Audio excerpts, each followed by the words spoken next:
Ladies and gentlemen, happy Monday. It is Magic Monday once again, and as promised from earlier in the video queue, we have us a Magic Monday sponsored by our amazing friend Jeff at Gameday Legends as part of the Bowman Mega Box, which was just amazing to open. He also included a pair of Magic draft boosters, a Dungeons and Dragons Adventures in the Forgotten Realm, and an Innistrad Midnight Hunt. Love this series. So, and I haven't seen it in a while. We just saw D&D with the Baldur's Gate recently, so I'm going to save this one for second because I'm really looking forward to that. But we're going to get right in with our first draft booster, and link below to Jeff and Gameday Legends. Definitely get yourself over there, give him a sub, check out his videos, check out his card hunts, check out everything. The cards he opens, the shine, ladies and gentlemen. Oh, the shine, she be so real. And the generosity, what can you say? As you can see, Magic, the Gathering. So we're going to get in here. We got a D&D, Adventures in the Forgotten Realms.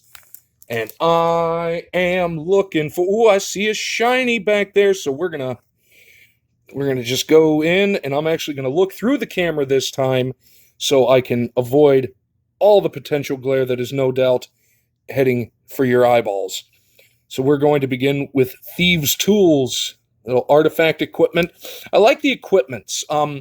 Equipments are kind of like you can add them to the character, and it gives them the said boost. And this is, equipped creature can't be blocked as long as its power is 3 or less. I like that. So now you have, let's say you have a 2/2 creature. You throw this on there, they can't block it. But the only problem is, if they kill that creature, it goes in your graveyard. So does the artifact. We have a plummet. That's a good one. Kill anything with flying unless it has indestructible. Brazen Dwarf, Arcane Investigator, and this was the first time we had seen the D20 coming into the Magic realm. Actually, if you play MTG Arena, they actually have the digital D20 you roll. It's really, really cool. They have great animations. Not sponsored, but love them. Minimus Containment, Precipitous Drop. Ooh, I like that. Little chasm action. Kick in the Door. That, ladies and gentlemen, is pretty self-explanatory. A Pixie Guide. Arborea Pegasus. Love the Pegasus. Oh, we have a legendary creature. Cridle of Baldur's Gate. Really? They were referencing Baldur's Gate back in just the Forgotten Realms? I did not know that. I like that. That's a legendary right there. Burning Hands. Fly. Huh, there you go. Enchanted creature has flying. Well, and then you venture into the dungeon, and as you remember from the Baldur's Gate bundle box, the dungeon has different paths, and you go in and you choose a path, and then you can get either a reward or an action. And every time it attacks, you venture back into the dungeon. Oh, we got a rare here. A rare Den of the Bugbear. That is an interesting land. I'll kind of move in. If you control 2 or more other lands, it enters tapped. So it comes in not being able to use. But then for 1 mountain and 3 extra mana, until the end of turn, the Den of the Bugbear here becomes a 3/2 red goblin creature. And it has, whenever this creature attacks, create a 1/1 red goblin creature token that's tapped and attacking. And it is still a land. That comes in handy because there are some spells that say destroy all non-land permanents, which would kill everything except lands or anything indestructible. So we're going to put that up there. We got our foil of You See a Guard Approach. Love me some foil. And we got us a nice little island, and here you go. Here's one of the dungeons, the Tomb of Annihilation. And that's where you would start, and then you could take the different paths. So each player loses a life, and then you could go down either of the paths. And oubliette, I've always been a fan of just that term and the idea of what the oubliette is. I believe it is French for something along the lines of place of forgetting or something of that nature. But it's basically a pit you tossed your enemies in and then forgot about them. The oubliette. Underused word. I got to bring it back. So we're off to a rip-roaring start. We got a foil and a rare and a Den of the Bugbear. I'm a big fan. And now, ladies and gentlemen, the Innistrad Midnight Hunt. So get ready for some vampire action. Well, that just sounded slightly filthy. Get your minds out of the gutter. I did not mean it like that. Well, maybe I did. Who's to say? In we go. And let's get this out of the way before I poke my hand off. Let's get us some Innistrad Midnight Hunt. We begin with Rotten Reunion. Pestilent Wolf. Man, I wouldn't want to encounter a wolf in normal life, let alone a pestilent wolf. And again, Death Touch. That's a killer. Evolving Wilds. This is I don't know why they would have these lands. You put this out there, it doesn't act as land, but you sacrifice it and then search for a land in your library. Well, maybe it's to get the shuffle, or if you have, there are certain mill decks where you do something and your opponent would mill cards into their graveyard.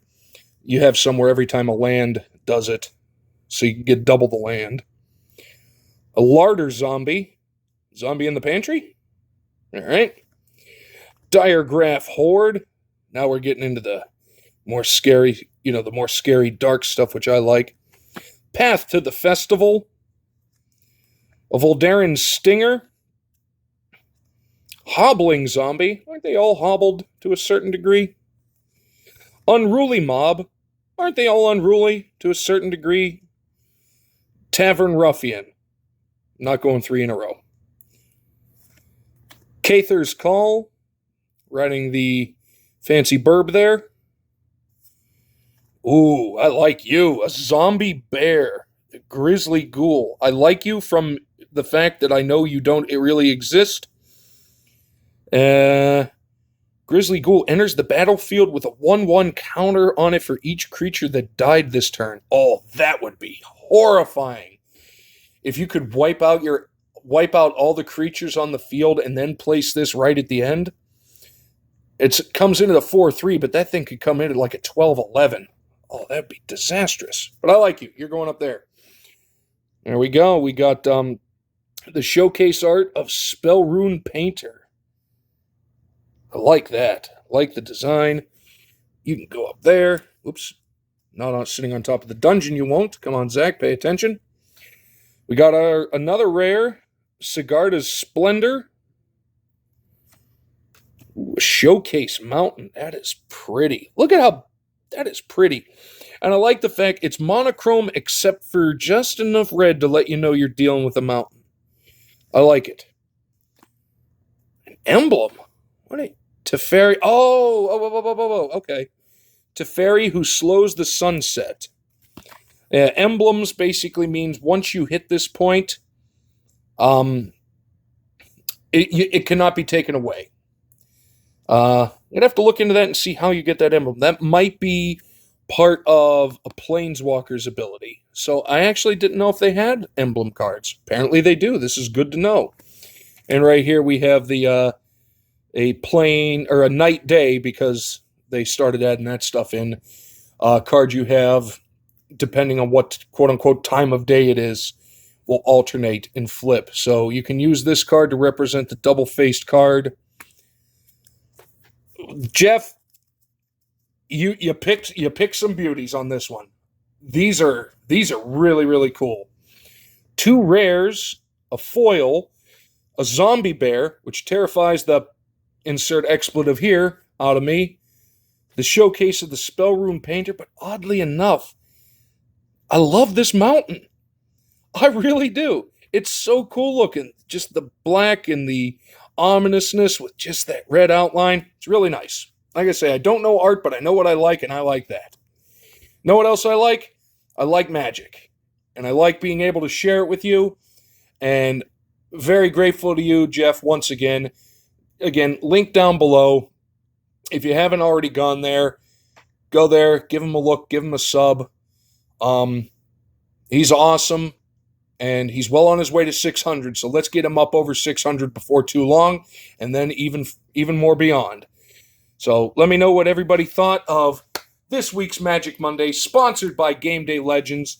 I truly appreciate it, and I appreciate every single one of you, and that's about all I got for right now. So before I make this any worse, we will see you in the next one.